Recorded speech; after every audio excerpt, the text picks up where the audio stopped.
Whenever you look at any asset category with a pretty long-term track record, underperforming for last 10 years, start accumulating. तभी आपका पैसा बनता है। एक बात ध्यान रखिए, the best return in any asset category उसको मिलता है जो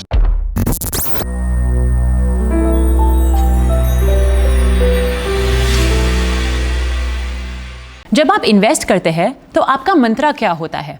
कीप इट सिंपल या चेस रिटर्न्स, और वर्स्ट, फॉलो व्हाट्सएप टिप्स। आज हमारे साथ ऐसे शख्स जुड़ रहे हैं जिनको 30 साल से ज़्यादा एक्सपीरियंस है, and he has been the MD and CEO of some top tier mutual fund houses in India, Vijay Mantri. He is going to demystify the world of investing and make you realize कि wealth creation journey इतनी भी difficult नहीं होनी चाहिए।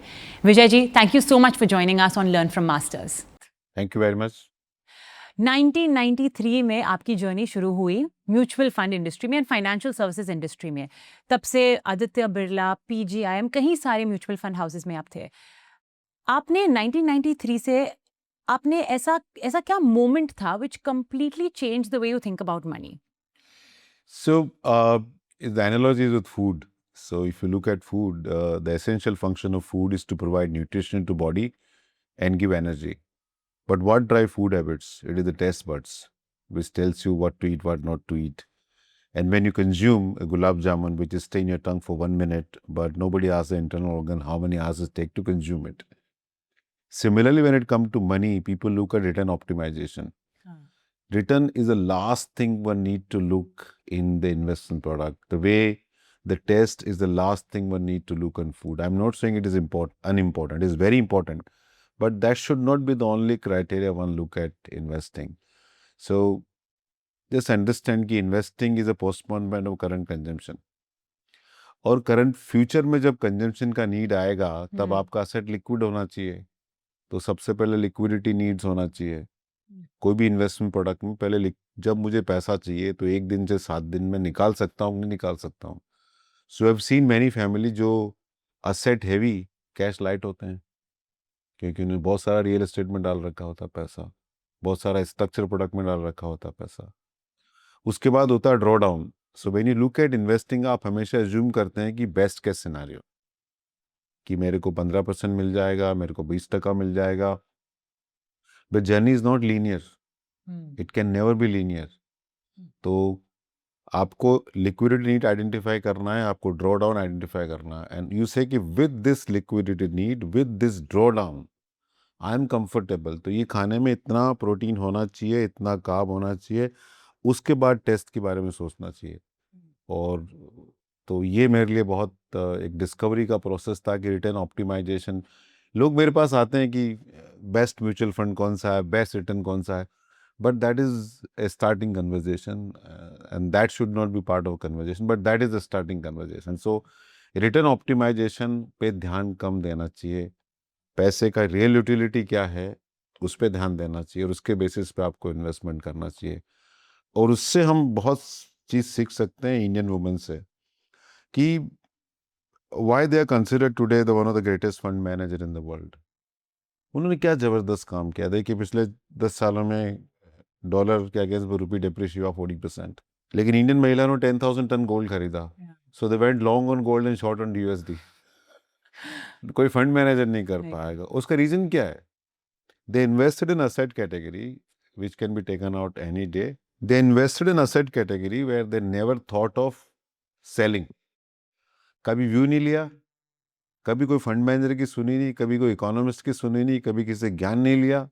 जब पैसा है, जब मुहूर्त है, अक्षय तृतीय ले लो, अक्षय तीज ले लो, धनतेरस से ले लो, शादी है ले लो, लेते गए लेते गए लेते गए तो आज पैसा बन गया जी। बस यही बात है। तो बेसिकली इंडियन हाउसवाइफ की गाइडेंस लेनी चाहिए अब से for when we are wanting to invest our इस मनी। बहुत अगर आप जितना डीपली पैसे के बारे में सोचना चालू करोगे ना, आपको मालूम पड़ेगा कि जैसे हम बोलते हैं कि जैसे आप घर पे रहते हो तो आपकी स्पाउस होती है, तो वो बोलती है यार औरतें बहुत झकझक करती है, ये करो वो करो, मतलब ये, बट ये उनका फैमिली के प्रति डेडिकेशन है कि बच्चा स्कूल कब जाएगा, टिफिन बना कि नहीं बना, कल सुबह क्या बनाऊं खाने में। आदमी सोचेगा ट्रम्प क्या करेगा। अब उससे कल तुम्हारा बच्चे का टिफिन में क्या जाएगा फर्क पड़ता है क्या? So they are much more real in my opinion. I have seen that, I observe personally. और मैं जब पर्सनल फाइनेंस देखता हूँ तो जिस भी फैमिली में वुमेन इन्वॉल्व होती है ना, उनका लॉन्ग टर्म प्लानिंग ज़्यादा अच्छा होता है. एक दफ़े आप औरत को बोल दिए कि ये पैसा आपके लिए बच्चे के एजुकेशन के लिए, ये इमरजेंसी फंड के लिए, ये आप रिटायरमेंट के लिए, वो पैसे को हस्बैंड को टच करने देते नहीं है. वरना हस्बैंड को मॉर्निंग वॉक पे नया आइडिया आता है, शाम को इवनिंग में के साथ बैठा नया आइडिया आता है, पॉडकास्ट सुन लिया नया आइडिया आता है. A man try to prove himself that is smart. और औरतों को प्रूव करने का जरूरत नहीं है कि वो स्मार्ट है. Very well sir. You know, अगर हम पिछले 20 और साल देखें, और आपने तो बहुत सारे ऐसे साइकिल्स देखे हैं. 2008 था ग्लोबल फाइनेंशियल क्राइसिस, उसके पहले था वो you know the entire cyber crisis, फिर 2020 में कोविड, और अभी भी एक क्राइसिस जैसा ही दौर चल रहा है with the US Iran Israel war. Do you think कि अभी जो सिचुएशन है is very different from what we saw in 2008 2020, because Indian investor का प्रोफाइल भी काफ़ी चेंज हो चुका है. So do you think this time's down cycle जो है is different from the last few times? खाली स्क्रिप्ट चेंज होती रहती है और प्लेयर्स चेंज होते रहते हैं, बट वो ड्रामा वही चलता है. There is no changes absolutely. No, if you read Mahabharat, it is a family dispute. वो 5,000 साल पहले था, अभी वही कहानी है, property related dispute. Nothing changes. Somebody comes and give a better story. If you look at movies, कोई love, romance, fight, revenge, what change? Only the actor change, the way we communicate, that has changed, but nothing has changed. So investor will more important than these event, more important कि investor कैसे react करता है. और unfortunately investor भी बिल्कुल वैसे ही react करता है जो पहले रिएक्ट करता है. उसमें कोई चेंज नहीं आया. कितना आप एजुकेशन कर लो, कितना. So for instant, let's look at health today. Awareness about health is much higher. The material available about health is much higher. कि मतलब क्या खाना चाहिए, क्या नहीं खाना चाहिए. मेरा बच्चा है, वो सब मालूम है एवोकाडो में कितना प्रोटीन होता है, इसमें क्या होता है, बट ऑर्डर समोसा ही करेगा. अवेयरनेस होने से कुछ नहीं होता. वो एग्जीक्यूशन, डिसिप्लिन. और वहाँ द मोर यू नो आप इसको डीपली सोचने की कोशिश करोगे तो is more behavioural. For instant, अच्छी हेल्थ के लिए, अच्छी फैमिली के लिए, अच्छी वेल्थ के लिए डिसिप्लिन होना बहुत ज़रूरी है. But very interestingly, discipline never ever shows up on day-to-day basis. तो जैसे मैं आपको बताऊं कि एक अच्छी फैमिली के लिए आपको लिसनिंग कैपेबिलिटीज बहुत ज़बरदस्त होना चाहिए. ओके, लिसनिंग का आपको कोई रिवार्ड नहीं मिलता है. आप प्लेटफॉर्म पे जाके अच्छा स्पीच दिए, उसका रिवार्ड है क्लैप्स है. You wonderful listener, nothing, but is the most profound thing. Similarly अगर आप इन्वेस्टिंग के अंदर देखो तो वही है, जितना डिसिप्लिन. और प्रॉब्लम क्या होता है कि the part of the brain which is responsible for discipline, the same part of the brain feel the pain. तो being discipline, being feeling the pain, and we live like a we need reinforcement and attention, or whatever word you call, from our circle around Circle. us. तो जो noise होता है उससे impact हो जाते हैं. तो बहुत कम लोग उसको कट कर पाते हैं. तो ये स्क्रिप्ट बार बार चलती रहेगी. ये कोविड हो गया, चाहे जीएफसी हो गया, चाहे ईरान इराक कुछ भी हो गया, this will keep happening. But इसी क्राइसिस से आपका अच्छा पैसा बनेगा, इसका ध्यान रखिए. Every crisis is opportunity, provided you are smart enough, you are discipline enough to use and take advantage of it. Despite knowing everything, investor behavior same रहा है. So how do we convince the person कि ठीक है, ये खाने में ये particular nutritional information है, फिर भी आप कुछ खराब खा रहे हो. So the way to change it also then, of course, apart from your own value system to change, is through data. और आपके पास data का treasure trove है. So हमारे investors को बताइए that अगर आपने समझो पिछले few crisis में, whether COVID या 2008 में, अगर आपने drawdown कर दिया जब मार्केट बॉटम में था, how much did you lose out? So in 92, 50%, 50 to 60%. In 2000, 50%. In 2008, 50%. In COVID, around 40%. आपका ड्रॉ डाउन हुआ ही है और वो होता भी रहेगा. तो वो बेचना नहीं उस time. And there the role of advisor comes. तो इस जर्नी के अंदर बिना हेल्पिंग हैंड के किसी को सक्सेसफुल होना इम्पॉसिबल है. So you need helping hand, you need mutual fund distributor around you to help you. वरना आप नहीं रह पाएंगे. मतलब आप कितना भी कोशिश कर लो, कितना पढ़ लो, कुछ भी कर लो, to be on the guard is not possible. तो अपॉर्चुनिटी जैसे आपको बताऊं कि when you look at data, data is used by many people like a lamppost, not for elimination but for support. कि आपका एक प्री कंसीव्ड नोशन आप उसको सपोर्ट करो. तो वो डेटा मिलता है कि 92 के बाद 11 साल तक रिटर्न नहीं आया, 2008 में 73 मंथ तक रिटर्न नहीं आया, 50% पोर्टफोलियो नीचे चला गया. ये एक डेटा पॉइंट है. दूसरा डेटा पॉइंट है कि 92 के बाद 11 साल तक रिटर्न नहीं आया, लेकिन 92 में सेंसेक्स का 10 साल का रिटर्न 21 गुना था. 21 time, never ever got repeated. So 21 time बढ़ने के बाद वो इतना हुआ है. 2008 के अंदर when the next rally came after 73 month, तो 2008 के अंदर 10 इयर्स का म्यूचुअल फंड का एनएवी ग्रोथ 21 टाइम था. ओके तो जो बड़ा फॉल आता है वो बड़े राइज के बाद आता है. जब तक बड़ा, अभी 2024 में बड़ा राइज नहीं था. That's why went and told कि कोई बड़ा रिस्क नहीं है मार्केट के अंदर. तो आपको डेटा को ढंग से देखना पड़ता है. जैसे अभी लोग बोलते हैं गोल्ड ने इक्विटी को आउट परफॉर्म किया पिछले 20 सालों 25 सालों में, सही बात है. But when you just look slice the data, आपको मालूम पड़ेगा gold was $800 in 1980. From $800 in 2001 to is become $250 $260. So for a 25-year period, asset category has underperformed, has seen 60% drawdown for 25-year period. तो उस bottom से आप वो asset category को देख रहे हो कि 30 साल अंडर परफॉर्म किया है, 60% नीचे गया है. And then what happen, then naturally go up. तो आप किस पॉइंट डेटा पॉइंट पकड़ते हो कंपैरिजन करने के लिए. तो ऐसा होता है कि data you can torture to come to your. That's why it is said that कि they are lies and they are lies and they are statistics. So what does your data say, or what does the correct picture of the statistics say about gold then? Because like you said, abhi aaj everybody is saying, और आपने खुद भी कहा, right, the Indian household, the housewife has really earned a lot. So what does the data really say about gold? So gold पे सबसे बड़ा matter है कि why Indian household made money, women made money, because they never took a view about gold. Okay, that is or they held it for long term. आपको बेचना नहीं है, तो अगर वही कॉन्सेप्ट आप इक्विटी में डालो तो you will make more money. Second very interesting thing to look at, जैसे मैंने डेटा एनालाइज किया last since 1987, first April 1986 when actually Sensex went live. हम 1980 से दिखाते हैं but first date was 1 April 1986. तो वहाँ से मैंने गोल्ड, सिल्वर, पीपीएफ और सेंसेक्स के नंबर लिए हैं. ओके तो मालूम पड़ेगा कि 70% time equity outperform gold. Equity outperform every asset category. But there's 30% time where other asset category outperform. The best thing to do is to have a proper asset allocation. Second thing is that when you look when to own gold and when not to own gold.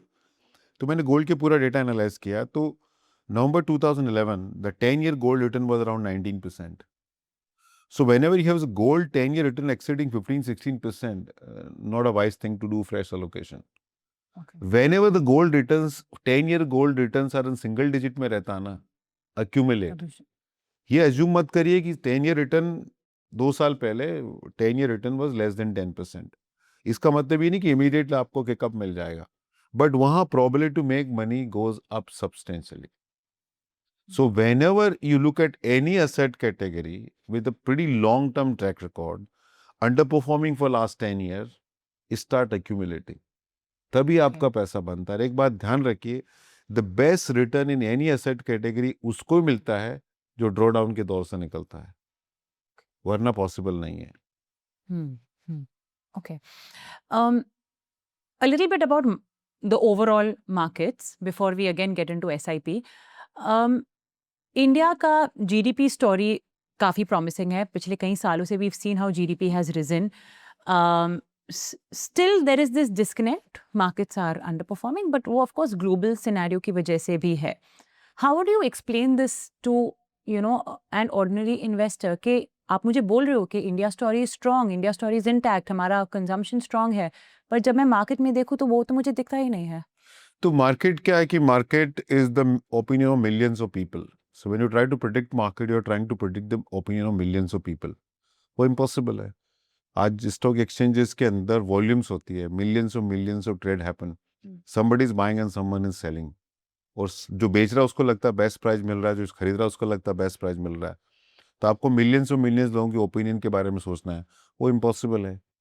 आपको क्या देखना है कि market में पैसा कैसे बनेगा, क्यों बनेगा, इक्विटी में पैसा कहाँ से आता है। By the way, equity is the most predictable asset category compare to any other asset category. आपको बताऊंगा क्यों है वो। तो पैसा कहाँ से बनता है मार्केट में? आप देखो कि मार्केट में पैसा बनेगा, कंपनियों का मुनाफा बढ़ेगा तो, और कंपनियों का मुनाफा बढ़ेगा और इंडिया की जीडीपी बढ़ेगी तो पहले सोचना है कि इंडिया की जीडीपी बढ़ेगी कि नहीं बढ़ेगी। अगर आपको उसके ऊपर ही आपको क्वेश्चन मार्क है कि इंडिया की जीडीपी नहीं बढ़ेगी, तो बच्चे की शादी मत करना, बच्चे पैदा मत करना, नया प्रॉपर्टी मत लेना, नया बिजनेस मत लेना, मतलब सीधा हिमालय में चले जाओ, वही करना। तो पहले आपको सोचना है कि इंडिया की जीडीपी बढ़ेगी कि नहीं बढ़ेगी। इंडिया की जीडीपी बढ़ेगी तो इंडिया की जीडीपी बढ़ने में कंट्रीब्यूट कौन कर रहा है? आप और मैं जो कंज्यूम कर रहे हैं वो, that is going in expanding the India GDP. Now suppose I am going in meeting somebody in a small town, तो मैं उनसे पूछता हूं कि आपके शहर के जो 20, 30, 50 वेल्दी लोग हैं, जो सक्सेसफुल लोग हैं, सपोज वो आपको अपने बिजनेस में पार्टनरशिप दें, तो आपकी वेल्थ का क्या होगा? आज आप जिस लाइन में, कोई भी क्लाइंट किसी भी लाइन ऑफ बिजनेस में है, जैसे कोई स्टॉकिस्ट ग्रासिम का या एचयूएल का, मैं उनसे पूछता हूँ कि अगर एचयूएल आपको अपने बिजनेस में हिस्सेदारी दे, तो 20 साल बाद आपके बिजनेस का क्या होगा, तो आपकी वेल्थ का क्या होगा? तो बोलता अच्छा होगा। 20 में सोच सका 2 लोग बैंकरप्ट हो जाए, 2 लोग बर्बाद हो जाएं, उसके नए लोग आ जाएंगे। तो वो तो आपके छोटे शहर की बात है या बॉम्बे की बात है। Equity market provides you to participate in 500 to 1000 best brain, best business of the country. और उसमें शॉर्ट टर्म में ये फ्लक्चुएशन रहेगा ही रहेगा, लेकिन लॉन्ग टर्म में क्या होगा? आप अपने बच्चे को कोई कंपनी में ज्वाइन कर रहा है, आप क्यों अलाउ करते हैं ज्वाइन करना उसको? क्योंकि आपको लगता है कंपनी में उसका करियर अच्छा है। करियर अच्छा क्यों है? सैलरी हाइक अच्छी होगी, बोनस अच्छे मिलेंगे, क्यों मिलेंगे? कंपनी का मुनाफा अच्छा है। तो कंपनी का मुनाफा अच्छा, सबसे पहले फायदा किसको मिलेगा? शेयर होल्डर्स को। तो बहुत सिंपल लॉजिक है। आप नॉइज को मत देखिए, नॉइज जो डेली प्राइस आता है, और उससे फायदा उठाइए, उसके स्कैन मत होइए, फायदा उठाइए। एसआईपी एक बहुत अच्छा टूल है वो फायदा उठाने का। So that's the reason why equity is the most predictable asset. हाँ, मैं बताऊँ इक्विटीज क्यों बहुत प्रिडिक्टेबल एसेट कैटेगरी है। आपने 100 ग्राम गोल्ड लिया, अभी गोल्ड प्राइस ऊपर जाएगा, depend only on the demand and supply. आपने लैंड लिया, आपने ये स्टूडियो लिया आपने, और उस पर आपको एक्स अमाउंट रेंट आ रहा है, ओके। ये स्टूडियो सपोज 1 करोड़ का है, और आपको साल का 5 लाख रुपए रेंट आ रहा है। अभी आप स्टूडियो बेच नहीं पा रहे हैं फॉर वॉट एवर रीजन। अभी ये अगले साल 5 लाख का रेंट 6 लाख हो गया, 7 लाख हो गया, 8 लाख हो गया, 10 लाख हो गया, तो क्या होगा? द सेलेबिलिटी ऑफ द, कि इसमें 10% यील्ड है भाई, Yield है, हम। तो लोग खरीद लेंगे ऑटोमेटिकली। सिमिलरली आप इक्विटी देखो कि आपने निफ्टी लिया, निफ्टी का ईपीएस है 1140 रुपये अभी, और निफ्टी है 22-23 हजार पे। अभी निफ्टी में दाम ही नहीं बढ़ रहा है कुछ भी, लेकिन ईपीएस बढ़ते जा रहा है। वो 1100 का 1300 हो गया, 1300 को 1500 हो गया, 1500 को 2000 हो गया, 2000 हो गया, तो निफ्टी का यील्ड क्या हो गया? 8-9%। डिविडेंड यील्ड क्या हो गया? 4-5%। तो अगर आपकी इकोनॉमी बढ़ रही है, और इक्विटीज फॉर कैपिटल प्रोटेक्शन है by the way, no other product provide you capital protection. कोई भी प्रोडक्ट ऐसा नहीं जो आपको कैपिटल प्रोटेक्शन देता है। आपको, अब आपकी सर्वे करिए कि भाई which is the most predictable asset category, सबसे सेफ एसेट कैटेगरी कौन है? लोग बोलते हैं gold, FD and land, real estate. FD, fixed deposit will always give you lower return than increase in the your not inflation but life expenses. Inflation और life expenses में फर्क हो गया अभी। हाँ, समय मिला चर्चा करेंगे उसके बारे में। Second is a gold. Gold is a great investment, but gold में सबसे बड़ा रिस्क क्या है? It does not have any earnings. नहीं, वो तो चलो ठीक है, बट उसमें सबसे बड़ा रिस्क कोई बोलता है मिलावट का, चोरी का है, Okay. बट सबसे बड़ा रिस्क गोल्ड में actually physical threat to life है। How so? Who get killed in the houses? Chain snatching कहाँ होती है? कौन मार के जाता है किसको? किसकी वजह से मार के जाता है? किसको आज म्यूचुअल फंड यूनिट है उसने मार के चला गया क्या? वो तो कभी सुना नहीं हम लोगों ने। Real estate, people consider safe investment, but 2/3 of court cases in India are related to property disputes. Okay, तो वो है. Why equity is for capital protection? आपके पास 500 रुपए का नोट है, आप मुझे बोले Vijay please preserve this capital, this is all my सरमाया, ये मेरा पूरा कैपिटल, आप इसको प्रिजर्व करो, 10 साल बाद आपसे लूंगी मैंने 500 रुपये लिया, लॉकर में डाल दिया, 10 साल बाद आए, बोला Vijay where is my capital, I give you 500 rupees back. Have I protected your capital? You have in a way. No. वो 10 साल पहले 500 रुपये जो खरीद सकता था. सो करेंसी नोट का कोई मतलब नहीं है. It is ability to buy something for you. So the biggest risk to your capital is not that. The biggest risk to your capital is inflation. Inflation आता कहाँ से? जो चीज आप और मैं कंज्यूम कर रहे हैं उनके दाम बढ़ रहे हैं ना. तो आप सुबह सबसे उठे क्या किया? आपने मोबाइल देखा, ब्रश किया, ये अपेरेंट प्रोडक्ट है. बट अगर आप बाथरूम में जाते हो तो आप खाली टूथपेस्ट और टूथब्रश कंज्यूम नहीं कर रहे हो. They are ceramic style, they are steel, they cement, they are pipes, they are 20 kind of products. फिर आप बाहर निकलते हो, आपका लिविंग रूम है, आप फ्रिज देखते हो, खाना खाते हो, दवाइयाँ लेते हो, ब्यूटी प्रोडक्ट इस्तेमाल करते हो, लिफ्ट से नीचे आते हो, कार में आते हो, ऑफिस आते हो. ऑन एवरेज एक normal Indian consume around 160 product of listed companies in a day. उनके दाम बढ़ रहे हैं. आप बैंक जा रहे हो, इंश्योरेंस पॉलिसी आपने रिन्यू की, कुछ भी किया हो, इनके दाम बढ़ रहे हैं, ये पैसा बना रहे हैं. What is the best revenge? Join them, उनके मालिक बन जाओ. और कैसे बनोगे? सुबह 9:15 मार्केट खुलता है. So it is the most predictable asset category in the long term, but it is the most unpredictable category in the short term. और इसलिए कहा जाता है कि equity should not on for short term. अगर आप इक्विटी को 10 साल तक होल्ड नहीं कर सकते हो तो 10 मिनट तक भी होल्ड मत करो. Very good line, yeah. And do you think that is the biggest mistake today also SIP investors are making? लोग मतलब मेरे को मल्टीबैगर चाहिए, 20% रिटर्न कहाँ मिलेगा, वो तो ढूंढते हैं. इन्वेस्टिंग के अंदर longevity is the most underrated thing. कि can I compound my wealth at 12% with peace of mind for 20 year, 30 years, 40 years. आपको वो सोचना है, आपको ये नहीं सोचना है कि कल क्या होगा. आप शादी करते हो तो किस लिए करते हो? कि is that person compatible with me. Investing को बिल्कुल आपको वैसा ही एक लाइफ लॉन्ग अज्यूम करके चलना चाहिए. बाकी सब मतलब टाइम पास है, मिथ्या है. So SIP is your long-term साथी जैसे बोलते हैं, but is it a leave it and forget it thing? Where I'm going with this question is, कभी-कभी हम tools जैसे step up SIP जो बोलते हैं, that we forget about. तो do you think that is also very underutilized? मेरे हिसाब से बहुत इंपॉर्टेंट है आपने जो स्टेप ऑफ SIP किया, कि आपने जो SIP चालू किया, आपका अर्निंग बढ़ रहा, तो आपको अपना SIP अमाउंट भी बढ़ाना चाहिए. अगर आपने वो किया तो बहुत बड़ा कॉर्पस आपका क्रिएट हो सकता है. और SIP देखो, इक्विटी वॉलेटाइल एसेट कैटेगरी है, okay, but SIP makes volatility work for you. और मैं आपको मैथ्स बताता हूँ उसका. सपोज किसी फंड की NAV 10 रुपये है और आपने 10,000 रुपीज़ की SIP की, तो आपको 1000 यूनिट अलॉट हो गए. अभी फंड की NAV 8 रुपये हो गई, तो 20% ड्रॉप हुआ NAV के अंदर. लेकिन उसी 10,000 से आपको 1250 यूनिट्स आ गए. तो NAV is down 50%, 20%, but units are up 25%. Suppose fund का NAV 5 रुपया हो गया, तो क्या हुआ? Units are down, NAV is down 50%, units has gone up 100%. ये मैजिक है सिप का, और इतना बड़ा पावर है इसका. आप BSE स्टॉक एक्सचेंज पे नंबर रन करिए, okay, since 1980 what are the number. आप हर महीने की पहली तारीख को BSE सेंसेक्स का नंबर लीजिए और उसका टोटल लगाइए, तो एक X नंबर आएगा. तो आपका एवरेज कॉस्ट हो गया लास्ट 45-46 ईयर. करेक्ट. अब आप उल्टा करिए कि बॉस, अगर मैं एक यूनिट की बजाय मैं एक फिक्स अमाउंट हर महीने BSE सेंसेक्स में डालता, तो उसका जो नंबर आएगा ना, इससे 90% कम आएगा. आप गोल्ड पे भी कर सकते हैं. गोल्ड पे आपने 40 साल गोल्ड खरीदा, 10 ग्राम एवरी धनतेरस को, तो 400 ग्राम सोना हो गया आपके पास, और आपका एवरेज कॉस्ट 20,000 रुपीज़, 8 लाख रुपए लगा. आपने रिवर्स किया कि 20,000 रुपीज़ हर साल गोल्ड खरीदते, तो 400 ग्राम की जगह 1100 ग्राम सोना आएगा आपको.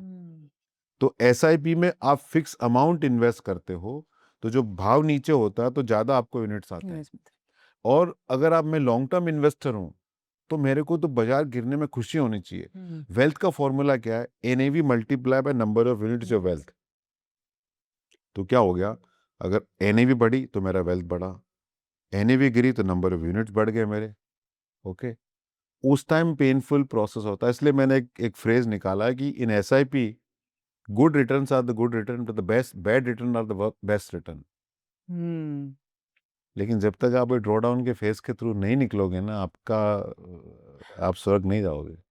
सो ये जो सिप का टूल है, you would recommend it for every financial asset? Equity के लिए तो है ही, बट गोल्ड इवन के फॉर लिए भी है। आप सब इस्तेमाल, is such a wonderful, is build habit in you. बहुत अच्छा है। और इसका मतलब प्रॉब्लम क्या है इसका? इट विल क्रिएट, एक HDFC फ्लैक्सी कैप फंड है, उसमें 10,000 रुपीज किसी ने सिप की, पिछले 30 सालों में 36 लाख रुपीज उसमें गया पैसा, और 36 लाख का वैल्यू आज 20 करोड़ है।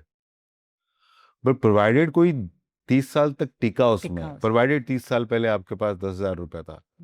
The problem of this product, you know what the problem of this product is simplicity. And as human being we don't like simplicity. आप गोवा गए, what is the best drink? Warm water. आप गोवा में अपने insta पे डालोगे had a wonderful time sipping warm water on Goa beach? नहीं लिखोगे ना। अब हम जिन टॉनिक की बात करेंगे, कुछ और बात करेंगे, whatever your somebody's favourite drink. So और इन्वेस्टिंग में तो लोग कॉम्प्लेक्सिटी ढूंढते हैं, वो जरूरत जी। नहीं है। जैसे आप ओलंपिक्स में गए तो जिम्नास्टिक में, और अगर आप डिफिकल्टी लेवल के मार्क्स है, इन्वेस्टिंग के अंदर डिफिकल्टी लेवल का कॉस्ट है। बट इन्वेस्टिंग के अंदर हम सिंप्लिसिटी समझना नहीं चाहते, एज ए ह्यूमन बीइंग नहीं चाहते। इसलिए हम लोग को आके उनको हैंड होल्ड करना पड़ता है, वो स्टोरी अलग तरीके से उनको समझानी पड़ती है, अलग अलग डेटा देना पड़ता है। ये बात है। इट्स लाइक दैट थिंग कि हमने कुछ कॉम्प्लिकेटेड नहीं किया, we are missing out on something, वो फोमो जैसे बोलते हैं। हाँ, So- सही बात है। Activity is not result. या so of course you are recommending कि हम सिंपल पाथ अडॉप्ट करें, बट लास्ट कितने सालों में हमने कितने नए फंड हाउसेस देखे हैं, NFOs देखे हैं, थीमेटिक फंड्स देखे हैं। Do you think that there is opportunity there, और do you think that that is also noise for a simple retail investor? नहीं, वो तो बढ़ेगा, बिकॉज 145 करोड़ लोग हैं, वो तो बढ़ता ही रहेगा। वो हर प्रोडक्ट कैटेगरी, इंश्योरेंस के अंदर भी होगा, आप कार खरीद रहे हो उसमें होगा, आप ब्यूटी प्रोडक्ट इस्तेमाल कर रहे हो उसमें होगा, आप कपड़े खरीदने के उसमें होगा, आप मूवीज देखना चाहो उसमें होगा। पहले आप एक थिएटर मूवी लगती थी, आप देख लेते जाके, there so many options available. तो अपने टेस्ट के ऊपर डिपेंड करता है। बट जस्ट जो ये अबाउट हेल्थ एंड वेल्थ, जितना आप सिंपल रखोगे ना, कॉम्प्लिकेशन बाकी चीजों में करो ना, यहाँ कॉम्प्लिकेट मत करो। यहाँ चीजें सिंपल रखो। दाल सब्जी रोटी घर का खाना बेस्ट फूड है, बट उसमें मजा नहीं आता ना। So it's very interesting. I give some very interesting data point to you. The new age, the food tech company है ना, 73% of the buyings happen between 10 p.m. to 1 p.m. Okay. That window was not available. Look at processed food consumption. In 2005, total processed food consumed by Indians was $0.9 billion. 2005 में $0.9 billion, मतलब $1 billion से कम। 2019 में $38 billion हो गया। तो क्या sector of the economy चलेगा? Health care. तो आपको देखना है कि सोसाइटी कहाँ मूव हो रही है, कंजम्पशन पैटर्न कहाँ मूव हो रहा है, और उसका बड़ा बेनिफिट आपको कहाँ मिलेगा। सो किसी यंग नौजवान की बात करते हैं, 20 years old, 25 years old, you know, maybe a gig worker has little money to invest. Let's say 500 रुपए per month or 1,000 rupees per month. How would you ask him or her to start investing? आपको simple कोई flexi cap में SIP करनी है। Okay. और कुछ नहीं करना है। आप जो पैसा आता जाए, थोड़ा गोल्ड में एलोकेट कर दो, थोड़ा डेट में एलोकेट कर दो, but before investing I will tell that person to have a personal finance coach, MFD helping them. उसके बिना, गुरु के बिना ज्ञान नहीं है, तो आपको लेना ही पड़ेगा पहले। In this crisis I have seen so many people are reaching us, DIY, जो डायरेक्ट प्लान में इन्वेस्ट करते थे, वो रीचिंग आउट, हमको रीच आउट कर रहे हैं। जब ये ड्रॉ डाउन हुआ, चैलेंजेस हुआ, there all kind of difficulties. और क्या होता है, आपको ऐप क्या दिखाता है, जो चीजें बनती है वो क्या दिखाती है आपको? जैसे आप डिपार्टमेंट स्टोर में गए तो सारी चमकती हुई चीजें दिखती है खाने के लिए, जी। Okay, they are not the best thing to eat. Similarly क्या दिखाया जाता है कि which fund has delivered the highest return in last 1 year, that is the worst way of investing. और आप एक बात ध्यान रखिए, ये बहुत इंपॉर्टेंट है खासकर यंग लोगों को सोचने के लिए, कि प्रोफाउंड विजडम और इंसाइट कोई भी वॉक ऑफ लाइफ में is never available on surface, it is never viral. You know, आज जो यंग इंडियंस है उनका भी प्रोफाइल काफ़ी चेंज हो चुका है, and you must have seen it as well. उनको they want to live life right now, they want to live in the moment, और वो अभी प्लेटर भी मिल रहा है, राइट? जैसे आपने कहा फूड टेक कंपनीज है वगैरह, so it's very easy to, खर्चे बहुत इजीली निकल जाता है, प्लस लाइफस्टाइल एक्सपेंसेस भी है। So many times people will say कि भाई बचते ही नहीं है पैसे इन्वेस्टिंग के लिए। What would you tell them? What do you think is fundamentally wrong in their behaviour?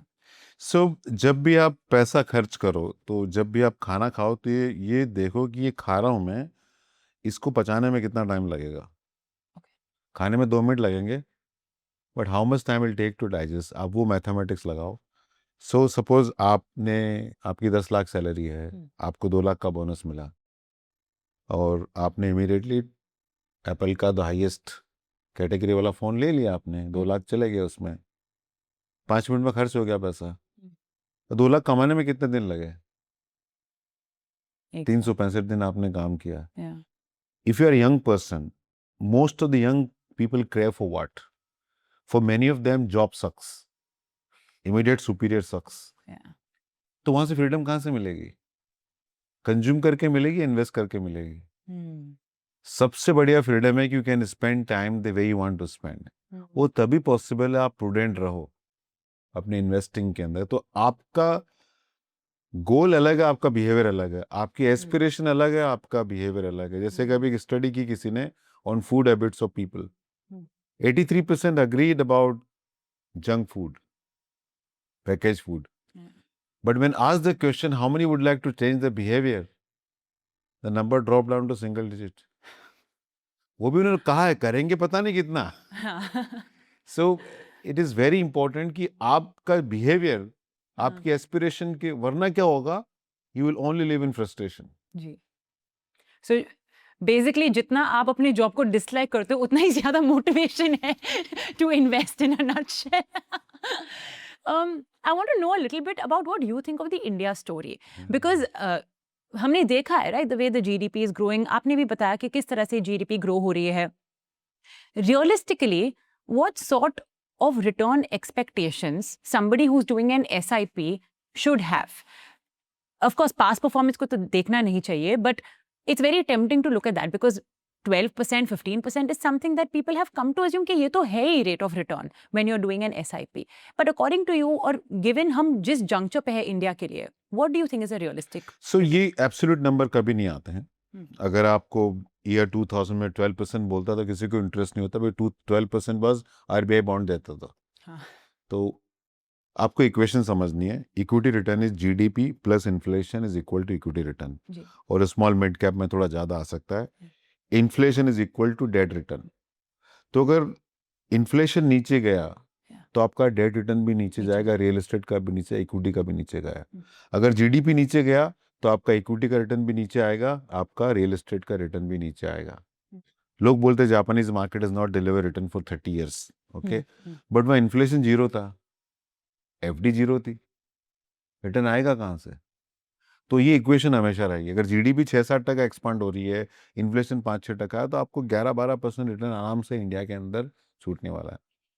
दूसरा, इंडिया का पर कैपिटा इनकम खाली $3000 है। व्हेन इट्स एक्सपांडिंग, ये अलग ही कहानी होने वाली है। तीसरा, काफी कम लोग इंडिया की स्टोरी को जेन्युइनली समझते हैं। आज ताइवान ने पिछले 1 साल में 260% रिटर्न दिया है, ताइवानीज मार्केट, ओके, बट एक कंपनी है TSMC, उसका मार्केट कैप ताइवान की जीडीपी से भी 200% है। ताइवान का मार्केट में ताइवान का जीडीपी $900 बिलियन है, और मार्केट कैप 400% है जीडीपी का, okay. If you look eight Korean market, is very interesting. Korean export index of Korea is up 27%, and export index का फायदा कुछ लिमिटेड कंपनीज को कोरिया में होता है, सैमसंग वगैरह जैसे कंपनी जी। को होता है, लेकिन इंपोर्ट इंडेक्स अब 17%, तो सिटीजन को तकलीफ हो रही है वहां पे। इफ यू लुक एट, अभी इंडिया का इकोनॉमिक सर्वे आया था, उसके अंदर डेटा एनालाइज किया, if you look at US market, 50% of the gain of US came from 7 stock, China में 50% of gain came from 5 stock, Korea में 2 स्टॉक से आया, ताइवान से 1 स्टॉक से आया। Now look at India, and all of them are semiconductor AI related story. Now look at India. Nifty 50 का return है 10% के आसपास। Out of 50 stock, 28 stock deliver more than 10% return, और उसमें हर सेक्टर के हैं, बैंक्स है, एफएमसीजी है, ऑटो है, every sector is participating in that. तो India provide you much much wider opportunity. एक डेटा पॉइंट आप ढंग से एग्जामिन करो तो मालूम पड़ेगा कि how amazing this country has been ना। हम इसको काफी टाइम अप्रिशिएट नहीं करते। If you look at land mass, okay, Russia is the biggest land mass, but large part is Siberia, nothing grows there. Then you look at Canada, large part is frozen, nothing grows there. Now look at Brazil. 40% of Brazil population live in Rio City alone. 40% population. Now look at Australia. If you take text-playing destination, Brisbane, Adelaide, Hobart, Perth, Melbourne, Sydney, 98 to 98.9% of Australia's population live in 5-6 cities only. Rest is barren land. If you look at China and divide China as a whole line which divide the China, this part is northwest. Around 54% of China's area, but only 6% people lives there. The southeast is 45-46% of area, 94% of Chinese population lives there. Now compare India. Every inch is habitable. Every inch is irrigable. अभी कच्छ के अंदर avocado उग रहे हैं, dragon fruit उग रहे हैं। सो हम इस कंट्री को अप्रिशिएट नहीं कर पाते हैं, and people don't appreciate that it's a democracy. People don't appreciate that a free fair election. People don't appreciate that, अगर आप यूएस को देखो, यूरोपियन नेशन को देखो, for 200 year they run A colonies, so the benefit at the cost of other nation हमने कभी नहीं किया। And last, which is very important factor to keep in mind, is when you look at USA, one part is Atlantic Ocean, other part is Pacific Ocean, one part is Canada, one part is Mexico. This is how US is safe. Now look at India. So where we are, how we are surrounded, how many ethnicities there in this country. When India got independence, we had just 17% literacy, but we gave adult franchise. Anybody about 21 years of age can vote. By the way, it happened in 1915 in India. Everybody got voting right in US in only 60s. तो हम इस चीज को appreciate नहीं कर पाते। So India को western prism से नहीं देखना चाहिए अनफॉर्चुनेटली। और उसमें एक बहुत इंटरेस्टिंग डेटा आपको बोलता हूँ, how it cloud our judgement. India का बैलेंस ऑफ पेमेंट खराब है, ओके। उसका रीजन दिया जाता है कि India import lots of gold. तो गोल्ड को एक वेस्टर्न ट्रेंड इकोनॉमिस्ट अज्यूम करता है, gold is like a fuel, is like oil, is a consumption item, but it's not a consumption item. So India's story is 20-30 year story, and first time ever in the recorded history of the world, one country is getting younger, the rest of the world is getting older. This advantage should not be missed out. Ukraine Russia crisis हुआ, 12 lakh Russian died, disappeared, incapacitated. 72,000 to 1 lakh Indian migrated to Russia. There's demand for Russian people in Israel. There'll be demand in Iraq. Taiwan need lots of Indian people. Japan में agriculture में lots of Indians are going. Canada, USA, Indian migrant का demand इतना जबरदस्त बढ़ने वाला है. And after this Israel-Iran conflict, you will see every country, focusing on defense. तो Agniveer scheme से लोग जाएंगे। India's defense export has touched new high, 36,000 crore rupees of export we've done last year, which is up 66% compared to last year. It was just 12,000 crore in 2005-6 years back. So अब हम अलग country है। I think आपने पूरा एक different light ही दिखाया है, because we say that India का दौर है, but there are actually so many under appreciated facts about India that ये दौड़ी नहीं, ये तो मैराथन है। मैंने एक प्लेइंग कार्ड बनाया, 52 प्लेइंग कार्ड्स, 52 था ना जी। 52 यूनिक थिंग्स अबाउट इंडिया। वाह। मैं खाली उस 52 पे आपके लिए पॉडकास्ट कर सकता हूँ। I think definitely this should be on our radar as well. आपके हिसाब से, I mean, this all data is so wonderful. इतना डेटा है हमारे पास, बट फिर भी investor psychology, investor behaviour, drop offs होते हैं, SIP स्टॉपेजेस होते हैं। अभी भी हमने देखा है जब ये क्राइसिस हुआ। What do you think AMCs, digital platforms, what do you think we can do for more effective communication? कि लोगों को बताए कि भाई SIP स्टॉप मत करो, विड्रॉल मत करो, एक्स्ट्रा क्या कर सकते हैं हम? देखिए, एजुकेशन बहुत इंपॉर्टेंट रोल है। When you know the outcome is not linear, तो आपको एजुकेशन, और वो बहुत अच्छा हो रहा है, उसके बाद भी पीपल गेट। और इंडिया में एक बहुत टिपिकल प्रॉब्लम है कि इंडिया में हम लोग is a low trust society. So what happen, either we listen to the big brand और we listen to a morning walk uncle who has no stake in our financial wellbeing. अरे तूने कहाँ डाल दिया पैसा, ये तो डूब जाएगा म्यूचुअल फंड में, तो फिर वो बेचारा रिडीम कर लेता है। या तूने म्यूचुअल फंड में डाला का 12% दे रहा, IPO करना चाहिए, वहाँ 20% बन गया मेरा। So both ways we cut a very sorry figure. So एक तो चलती फिरती एडवाइस को अवॉइड करना चाहिए, कम्युनिकेशन में और इम्प्रूवमेंट करना चाहिए, हम लोग कर रहे हैं। और थोड़े ऐसे प्रोडक्ट देने चाहिए जिसमें आदमी एग्जिट नहीं कर पाए। जैसे NPS is a great product where you can't exit, is a great product, forget anything else, you can't exit, lock in है और लो कॉस्ट है।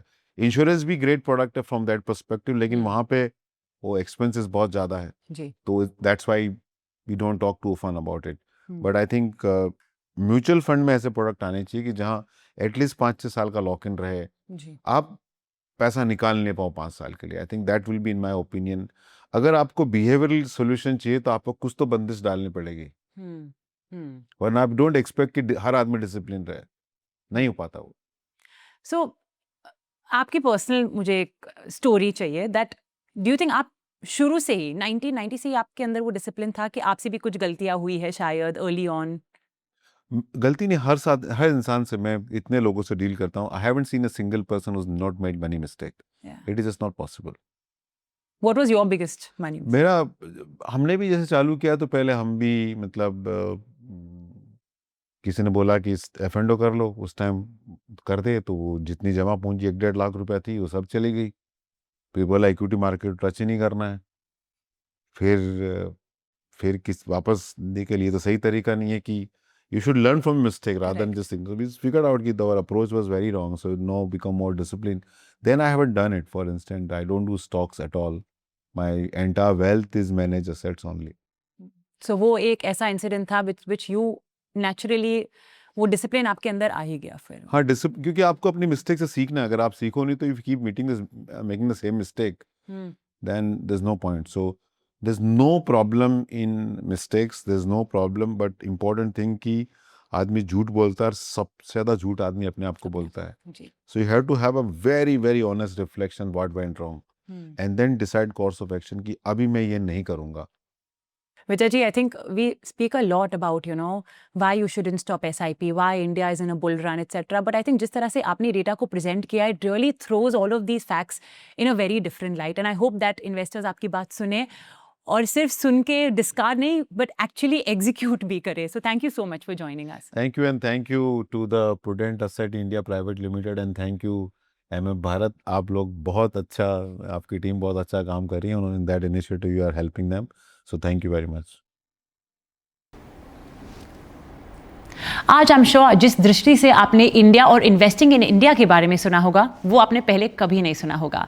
That's the power of somebody with 30 years of experience, और इसलिए हमारे show का नाम है learn from masters. Thank you so much for watching and stay tuned to MF Bharat.